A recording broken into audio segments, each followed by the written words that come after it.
My name's Ellie Jamieson. I was a makeup and hair artist on Bog Standard and also bits of continuity. Makeup and hair is quite integral to most pieces. People don't see it a lot, but it's a lot about making people look as though they're not on camera all the time, and a huge amount about creating a character. I actually trained in stage management in theatre and then moved across to makeup a while ago. And then progress into hair and prosthetics from there. I've found I work a lot better with people knowing a lot more about filming and about theatre. I've found that I'm a lot more adaptable to situations and I understand the way things work a lot more. I think a long time ago I wanted to know I was a makeup artist. I changed and went to a different career and very quickly realised it wasn't the right career for me and realised it was makeup where I was supposed to be all along. And the minute I changed, I suddenly realised what I'd been doing wrong the whole time and the fact that I needed to change jobs to do that. And it was a big upheaval for me, a big change of career, but the fact that I did it meant that I needed to do it and I wanted to do it, and it's worked out pretty well. When you want to become a makeup artist, you've got to love what you do. There is no easy way into the job. You've got to do a lot of free jobs, you've got to do a lot of things for no money. You also have to work other jobs at the same time because you have to fund your own job. But if you love it and you want to do it, you'll manage it and people will be there to help you. If you ask people, they will help you. You just need to ask and offer yourself up to opportunities and it will come to you. When you're working, it's quite nice to have a lot of space around you, a lot of light around you. You don't always get that. We were actually really lucky on this production that the lighting was fantastic. We had loads of space to set out on. Makeup-wise, we had loads of space to set up our area. And the lighting was great all the time to be able to get the look right. To be honest, I think it's important to kind of get involved early, and at that point you can kind of maximise your effectiveness because knowing what's going on is the most important thing. Knowing what's going to happen, knowing how people are going to react to certain things is the best way that you can create makeup that portrays a character and portrays what the film's all about.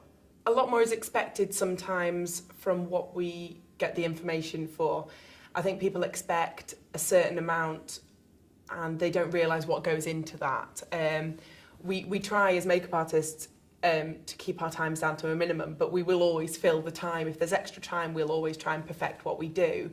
It's an art like any other and we'll always try. But we do occasionally get rushed and people sometimes don't see the reason why we're taking so much time over things.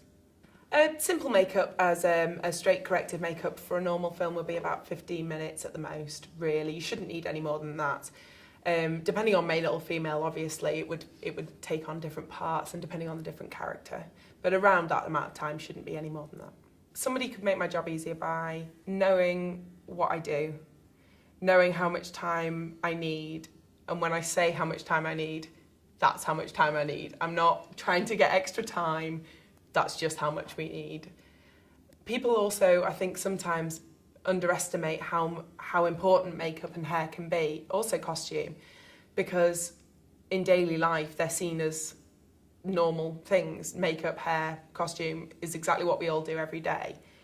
They're seen as normal thing. Lighting and sound is not seen as a normal type of thing, and to make people look like they're being natural on film does not mean that they look natural. It means that they've spent quite often half an hour to an hour in makeup.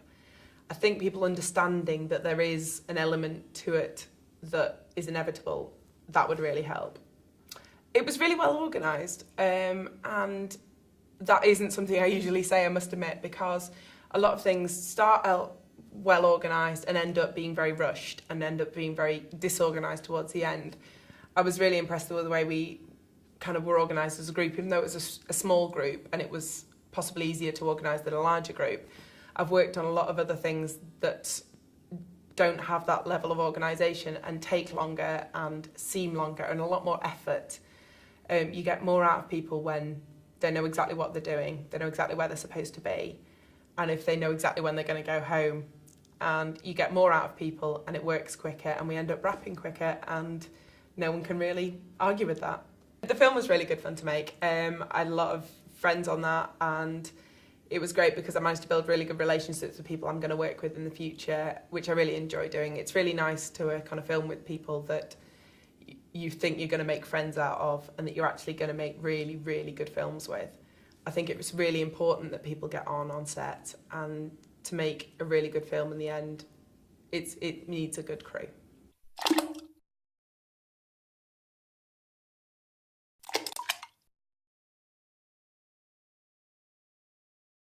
I did offer to powder Mike's arse for the show. To be honest, I know Mike quite well, and I was wondering whether it would be inevitable that there was going to be a situation. Apparently, it didn't need it, according to the DOP, and I'm happy to go with that. Had I needed to do it, no, I wouldn't have used the same one. It would be completely unhygienic. Although I'm sure Mike's arse is lovely. It would have been a separate one.